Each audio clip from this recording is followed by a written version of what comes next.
Hey. Audio from my TV will be heard as I'm going to watch Yawn Hub.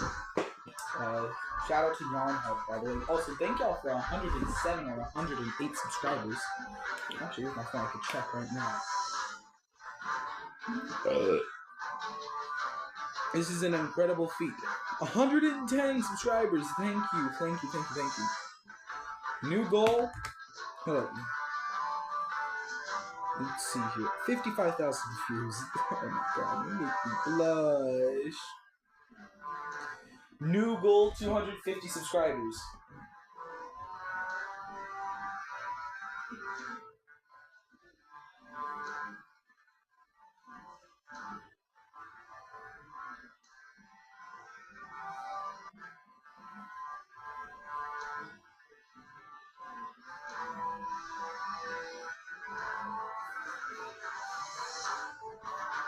There we go, just updating my description for my channel. But I seriously appreciate you all for the subscribers. I really do. Like, I am genuinely ecstatic. Like, I never thought.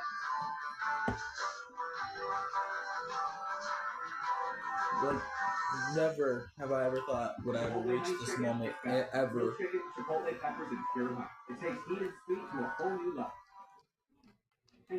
I really never thought I would reach this moment ever. I am just really glad that. How do I say? I'm just like really glad that I was able to do something like this, and that you all got me here. Yes. And the bitter battle of Stalingrad is in the Earth stages. High above in the skies are 4 Yak-1 fighters from the 437th Fighter Regiment, and they're on a mission to cover and defend the beleaguered city. In command is Major Stepan Danilov, a combat experienced pilot, but in his charge today is a young pilot who at the age of 21 has shown great promise, but is yet to score a victory. Danilov plans to keep his eye on this young charge from the plane with number 32 on the fuselage. In the distance, a formation of Ju-88s is spotted, and they're not alone, being escorted by Messerschmitt DS-109. The 4 Yaks increase speed and spring into action, rapidly approaching the Germans before Soviet pilots hit their targets. The Yak-1 was a fast, maneuverable plane that was deadly in the hands of a capable pilot, but it was like the art and needed a high degree of skill and accurate marksmanship in order to take down an enemy. The melee ensues on the DS-1.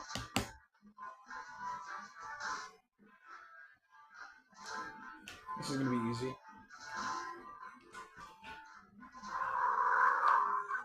Thank you all. 一人でやるのか。大胆だな。今から指令を下す。橋を守るんだ。爆撃機に攻撃を集中しろ。君たちが我が軍の精鋭部隊だ。健闘を祈る。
Motherfucker. Alright. Armor.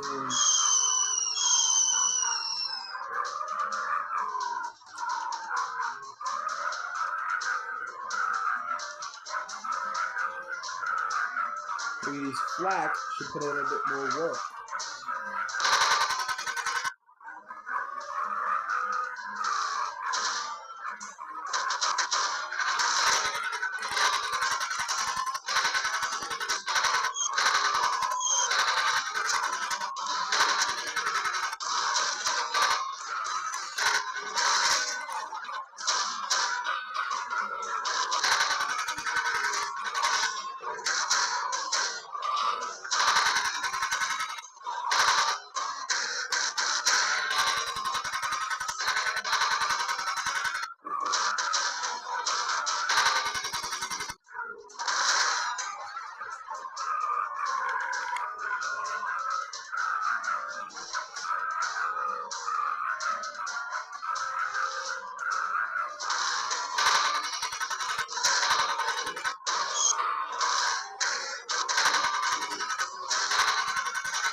Let's make a guess.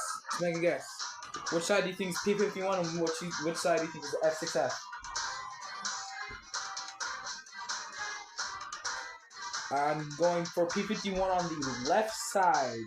Left side. Let's go. Wow.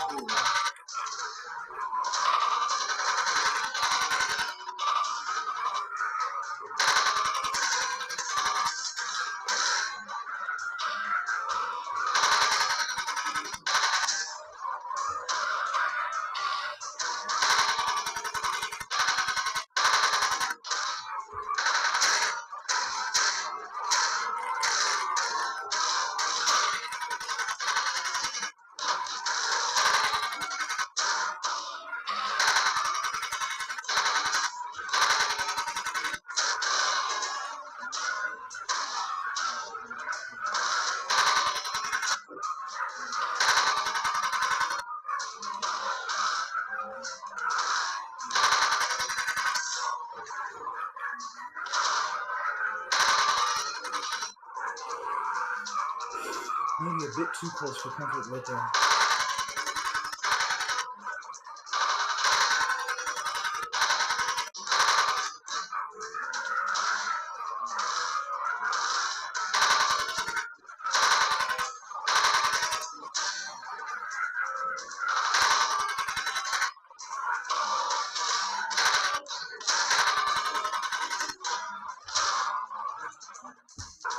Let's go, just like that. Oh yeah. What the fuck? Alright, let's take a break real quick. Finish watching this. 53 great formation to engage the Soviets. The battle is on, but Dallas needing a work. Number 32 lines up the target and watches it loom larger and larger in the sights. The Ju-88 is at last within range, and number 32 unleashes a hail of machine gun fire. It's on target, and bullets rake the Junkers until it bursts into flames and starts falling in an arc towards the ground. It's the first kill for the young pilot, but that's not the end for number 32 on this fateful day. The 437th is a mixed squadron with men and women pilots. Commander Raisa Belaya, also in a Yak 1, is in trouble. A BF-109 is all over her tail. Raisa pulls hard into return, desperately trying to shake off the German pilot, but it's no good. The 109 is on her like glue. In the pilot seat of the 109 is German double ace Staff Sergeant Erwin Meyer. Number 32 spots that the commander is in trouble and comes to the rescue. With expert flying, 32 manages to get behind Meyer. Experienced as he is, Meyer spots the threat and knows he's in trouble and so reluctantly breaks off from his intended kill. Number 32 is having none of it though, and deftly lets loose a burst of fire, perfectly timed. It's a critical hit, and the BF-109 pours smoke and oil. Meyer knows there's no way to get this bird down in one piece, and opens the hatch and jumps out of his stricken warbird.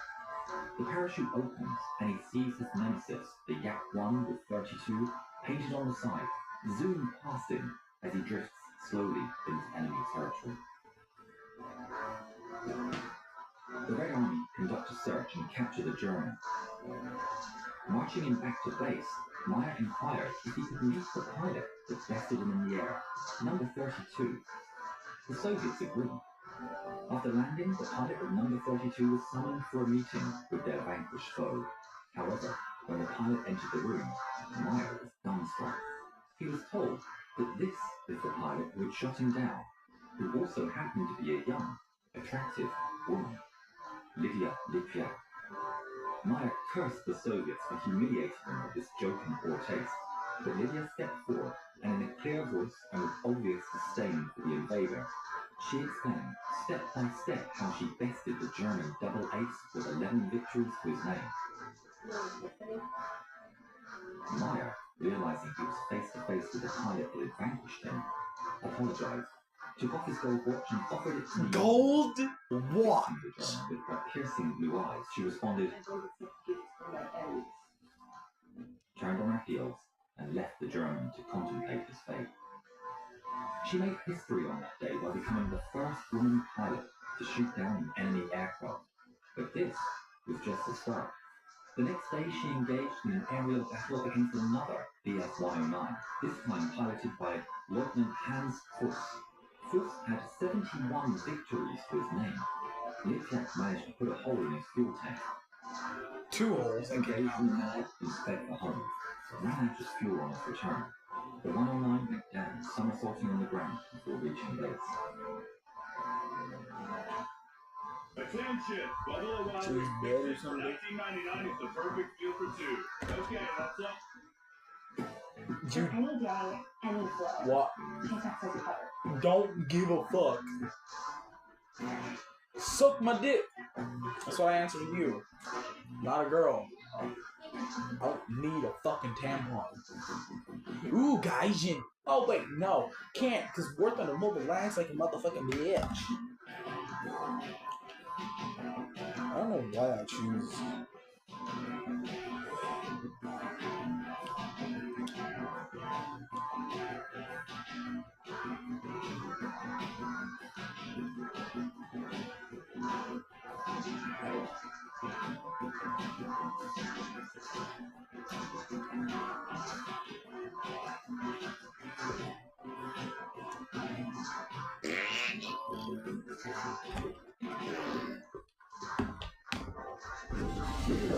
Give me a second, everybody.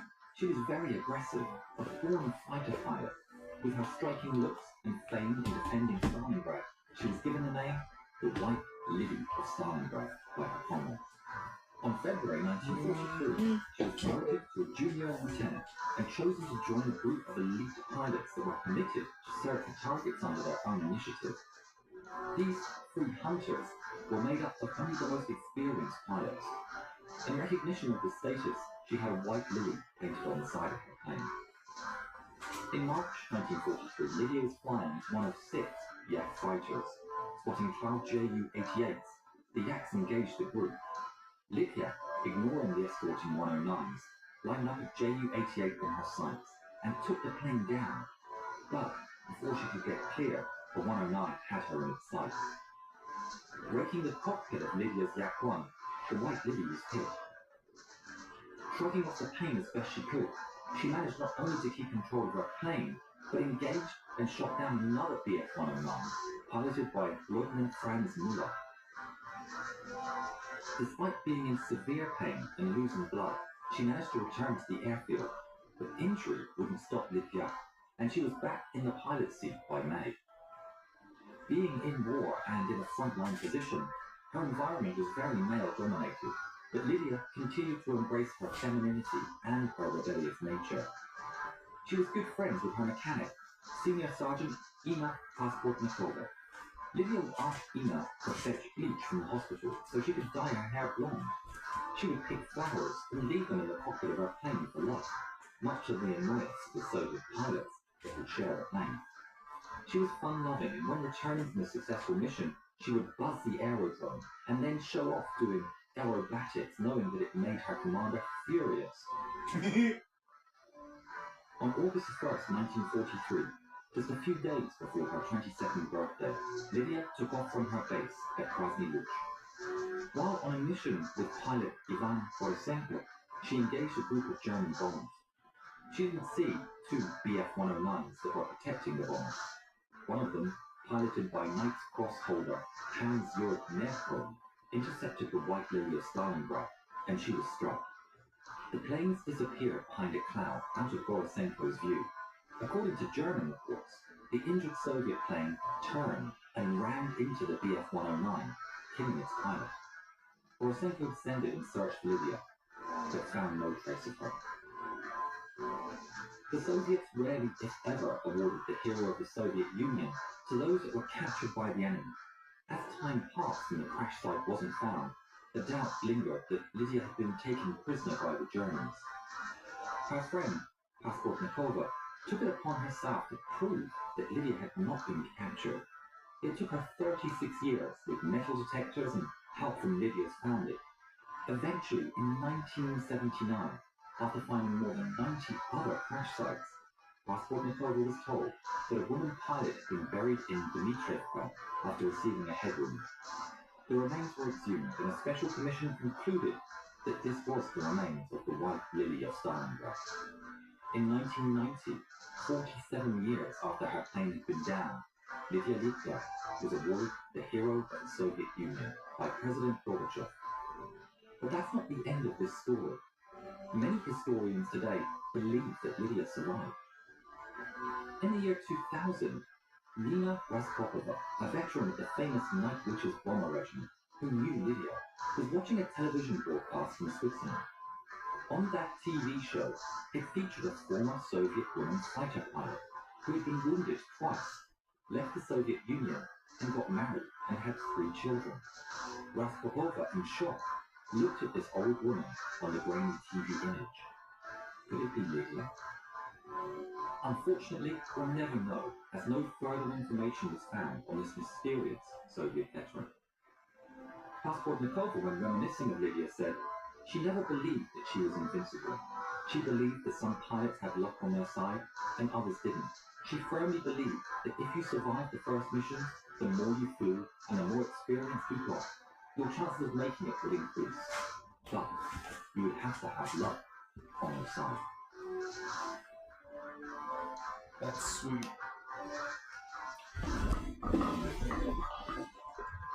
Now it's time to get back to our game. Notice how I say our game, because I consider it a game that we can play together.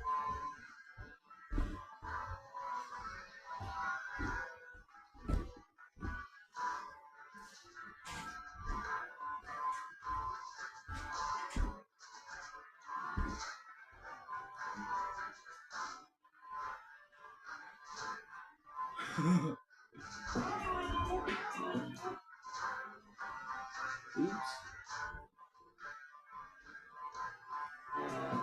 There we go.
Sorry, my head is itching.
Thank y'all for watching. This was supposed to be a short live stream, so thank you for the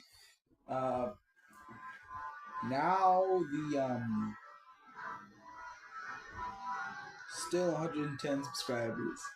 Thank you very much. I am very appreciative. I hope y'all a wonderful, fantastic night and a wonderful, fantastic day. And I hope you make sure to like, subscribe, and turn on post notifications so you're notified whenever I upload a new video.